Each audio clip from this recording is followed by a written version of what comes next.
Hi everyone, it's Anthony here, and I've created this small segment of video specifically for the Model Railway Association of Sri Lanka because we've been talking about the concept of track grade and how to achieve the highest possible grade with the minimal amount of run or length. Okay, so just to start off with the fundamentals, when we talk about grade, it's typically represented in percentage, and it refers to really the ratio between the rise of a track and the length it takes to achieve that rise of a track. It basically is the ratio between those two variables. So on a typical layout, traditional way of laying track is people build a table for your layout, and then you would basically lay your base track, and so this way is referred to as base of the layout. And so your base track here is laid at height equals 0. This is where you normally lay your regular track. And then what happens is that you would like to perhaps more than likely have a track that goes above in an elevated section, perhaps on a mountain. And so you would have a track that goes above, and therefore you have to now run a track from your base layer to a higher layer above that. And so therefore that's when you have to calculate your grade and the appropriate rise. So I've represented just the base layer track, which is two symbols of a track on the base layer here. That really represents a full loop or some kind of track work on your base layer. And I also put a single track here above a little tunnel here to represent a layer of track that's going above. And so your rise is the height between the track above the tunnel and the track inside the tunnel, typically. And that's what you typically have in a regular layout. Now, in real-life railroads, most railroads adhere to 3 classes of grades. The first grade being anything between 0.8 to 1% of grade, which is referred to as light grade. The second class of grade is anything between 1 to 1.8% of grade, which is referred to as heavy grade. And anything above 1.8% of grade is referred to as mountain grade. Those are your 3 typical classes in regular railroads. However, in model trains, there's a little bit more leeway from that standpoint. So what is the ideal grade to adhere to for model railways? Well, the National Model Railroad Association, NMRA, does not specify any specific grade to adhere to. However, they do specify a minimum clearance that you should maintain between tracks that travel above each other. And so the clearance, which would really be the rise that we're looking to achieve between a track below and above each other, recommended by NMRA, is a minimum of 3.5 inches. And what this does, it gives you sufficient gap such that you can run maybe even a piggyback container Gunderson well car on your tracks as well. Now, I typically keep a rise of 4 inches.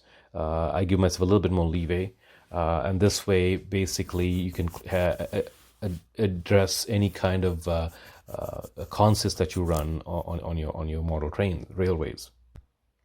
Now, in model railways, the best recommended grade based on best practices adhered to by most enthusiasts is a 2% grade. So that basically means that we want to try and achieve a 2% grade and let's say a rise of 3.5 inches, and that's sticking to NMRA standards. Now, the interesting thing is that even though best practices in the hobby recommends 2% grade, you'll find manufacturers like Woodland Scenics, who creates risers for this very purpose, create them with 2%, 3%, and all the way up to 4% grade as well, and sometimes a little aggressive. So what does this mean? So if we are looking at the table here on the right, you'll see that for HO scale that's recommended, If you are going to have a clearance of 3.5 inches, then you will need to have a run of about 175 inches, or a length of 175 inches of run, in order to be able to achieve that 2% grade. Okay, and that's a long length to travel to achieve that length, that height. So let's look at the chart on the right. The chart on the right basically outlines the required run, or the required length, to achieve a 3.5-inch clearance using a 2% grade, a 3% grade, and a 4% grade. Now I've basically grayed out the 3% and 4% intentionally because I think for the purpose of our discussion, it's good to stick with the industry recommended standards, which basically is a 2% grade here. So what does this mean from a practical standpoint? If you are using the traditional method of laying track, and so you have your table, you have your track on your base layer, which is height equals 0 at this layer, and you got some houses, etc., and you want to run a track above it, you're obviously going to have a tunnel for the track to go through, the lower track to go through, and of course above that you'll probably have a mountain with which the elevated track would travel on. So just let's use a formula based on the 2% grade. And so if you want to use the 2% grade to take your train from the base height over to the elevated height on the track above, you need to increase it by 3.5 inches. And if you look at the formula here, using a 2% grade and 3.5-inch rise, you will need a length of 175 inches. And that matches with what's shown on the table previously. And 175 inches of length is equal to 14.6 feet. So you need to have a layout with a length of 14.6 feet to be able to achieve that height of 3.5 inches for your track on the elevated level. Now this can be a challenge for those who are building smaller layouts, or who are building layouts in confined spaces where they don't have the luxury to have long, lengthy layouts to be able to give you that length or run to achieve the rise that you need. Well, there's no need to fret, because what if I was to tell you that there is a method that you can use to drop this length down from 14.6 feet to half of that, something like 7.3 feet. Now that would be more achievable for most people in building even an 8x4 layout. So how do we go about doing this? Well, the trick here is very simple. What you do is, rather than building your layout, the base layer of your layout, on the table itself directly, what you do is, once you build your table, you actually put on top of that table, let's say a 2-inch or two 1-inch foam boards above it. So what you're in essence doing is raising your base layer now by 2 inches. So this is very important to note, that once you build, I'm going to repeat this again, once you build your table, you do not lay your track right away. You basically lay on top of your table another 2-inch height of foam. And once you lay the 2-inch height of foam, now your base height is 2 inches above your table height. And as you can see, I've indicated this on the left-hand side here. And what you do now is, now that you have a 2-inch layer of foam, you basically lay your base track there. And from there, you can now take one track in a decline down to the table level, which is going down by 2 inches. Now in the diagram here, I've shown minus 1.75 because that equates to a 3.5-inch delta, as opposed to a 4-inch delta that I've done in my layout. But either way, you can take one track down in a decline 1.75 inches below, down to the table height, and start your tunnel from there. And then you take another track from the base height again at height equals 0 above 1.75 inches to the upper track that would be perhaps on a mountain. But what you in essence done here is that you cut down your rise by half by increasing your base height of your layout. So now your base track only travels 1.75 inches up or 1.75 inches down to be able to give you that 3.5 inch or 4 inch clearance between the lower track and the track in the elevated section. So by doing this, if you check out the formula, you actually reduced your length required to achieve that rise by half. Now you only need 7.3 feet to achieve that same delta that you were looking for before, because now your track is traveling upwards and track is traveling downwards, as opposed to before, where you have only one track that travels upwards to 3.5 inches. Now, besides the obvious advantage of reducing your length required to achieve the rise that you need and also maintain that ideal grade of 2% or whatever percent that you assign yourself, there are also some other advantages as well. For example, by taking this method or by using this method, you create 3 levels of illusion or 3 levels of layout. You got a base layer that's sitting 2 inches above the table, and you have your scenery on the base layer. Then you also have a layer that's elevated, that's for the elevated track, perhaps on a mountain. So now you have some mountain scenery and track, which is a higher level. And then you also have a third level where you actually take your track decline, cutting your foam down all the way down in a decline down to the table. And so you have a third level that's also visible now in your layout. And it creates a good level of dimension as opposed to just building your base track on your base table and then having some tracks going on to a mountain. You now have tracks going up and tracks going down, which gives a much better, looks like a more complex layout from that standpoint. So now that I've explained the theory or the concept of using an incline-decline method of track laying as opposed to the traditional track laying on a base layer and then having an elevated section for your mountains. Now let me actually take you over to my layout and demonstrate this in practice, where I have actually deployed this very exact method in my layout. Okay, so here we are at the layout, and so let me just show you the base of the layout here. So traditionally, when you build your layout, you'll have your table, and my table really is right at this point here. And I'm going to take you right across here, and I'm going to show that to you.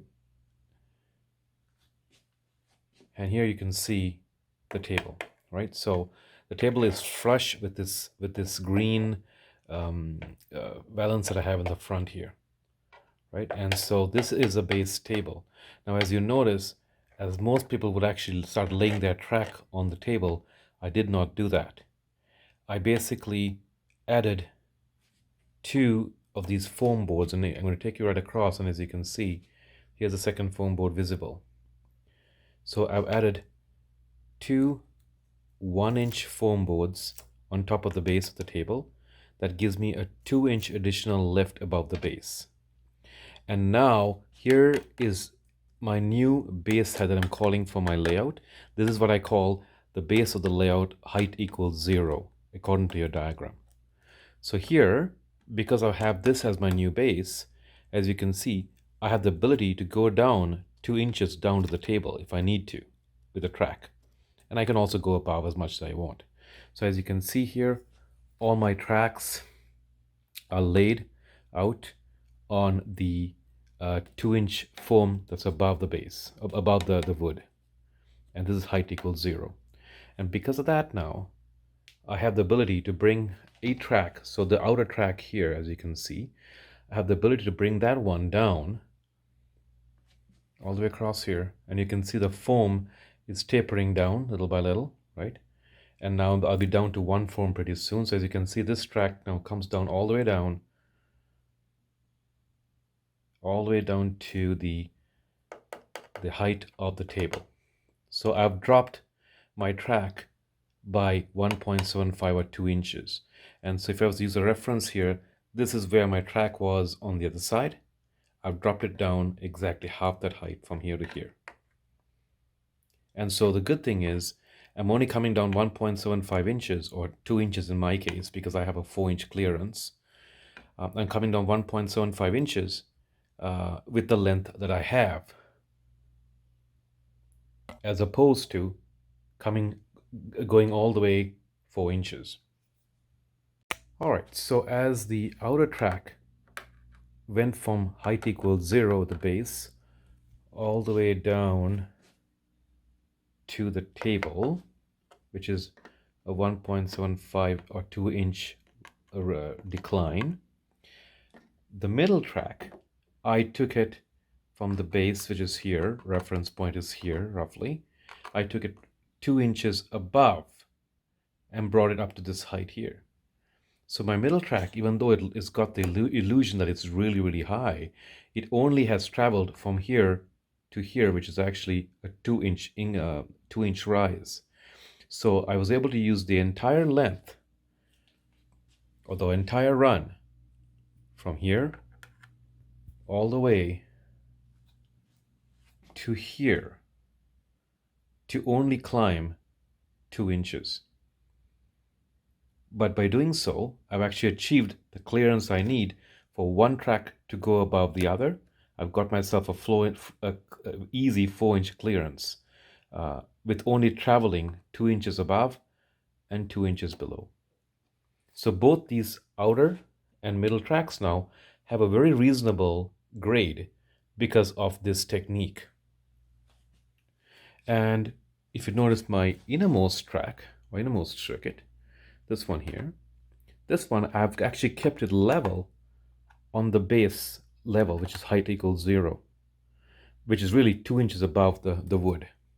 And this one stays level all the way across the layout. As you can see, I will point to where it's going. It's going right there. Goes in between the mountain and all the way back.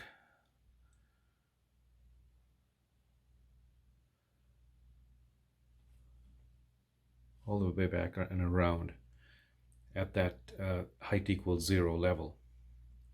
So the beauty about that is that now you actually have 3 different levels of elevation that you are utilizing and providing a visual perspective to the observer, right? You have one track that's exactly the same level on continuing all the way around, height equals 0.